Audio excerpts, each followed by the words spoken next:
Living in New York is the most expensive proposition in the entire country.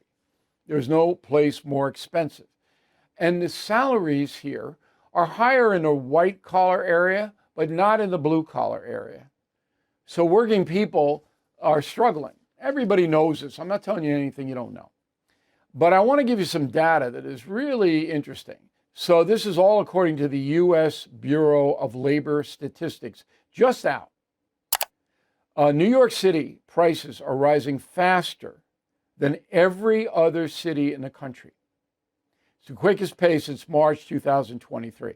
And it's because of the Biden administration, which, the devoted Democrats and liberals will never admit, but it's true. So this data came out yesterday. All right, just some examples. Groceries and essentials of life, including school tuition, up more than 4% from just a year ago. That's a big jump. Did you get a 5% raise? I bet you didn't. And then taxes gut any more money that you earn. So we're paying more than 4% for essentials year to year. Food prices are up about 2%. Then we have energy prices way up, except gas is coming down now. So, but coffee is going up. I never buy coffee out of these boutique places. That's just throwing your money away. So now it's up to $5 for a little. Why? All right, but coffee's through the roof for some crop reason. I don't even know what's going on here. Housing, you all know that.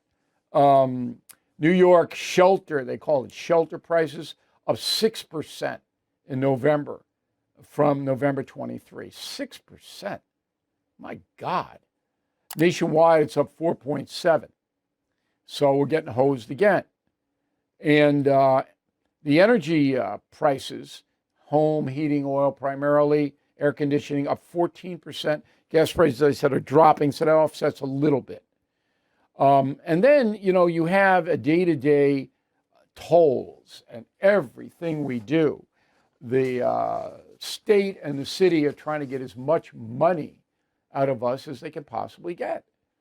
And every time you turn around, that's why they put the speed limit on streets in Brooklyn and Queens, Staten Island, 25 miles an hour, because they want you to go 35 so they can give you a $100 ticket. That's what they're doing. Try to park your car in the city lately? Seen that tax thing? Crazy. So it's a decision. It's very interesting. A lot of my friends have moved to states with much lower tax rates, much lower shelter rates. I lived all over the country. I know the country as well as anybody does. In all 50 states, every major city. I would prefer to stay here, okay, because I have friends and family, and I like the culture of New York. I like the sports. I like the availability of shows. I like the back and forth that New Yorkers have. We are the most candid people in the country by far.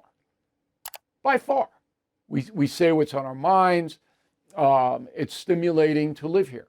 When you get down to Florida in August, oh my God, you can't come out of the house. And nothing against Florida. I lived there for 2 years when I was teaching high school. But it's not nearly at the level of stimulation, intellectual stimulation, as New York. Nowhere is. LA's got a lot of action. Boston. I could live in Boston.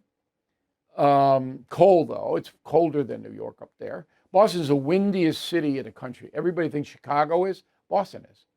Wind whipping off that harbor. Woo! But anyway,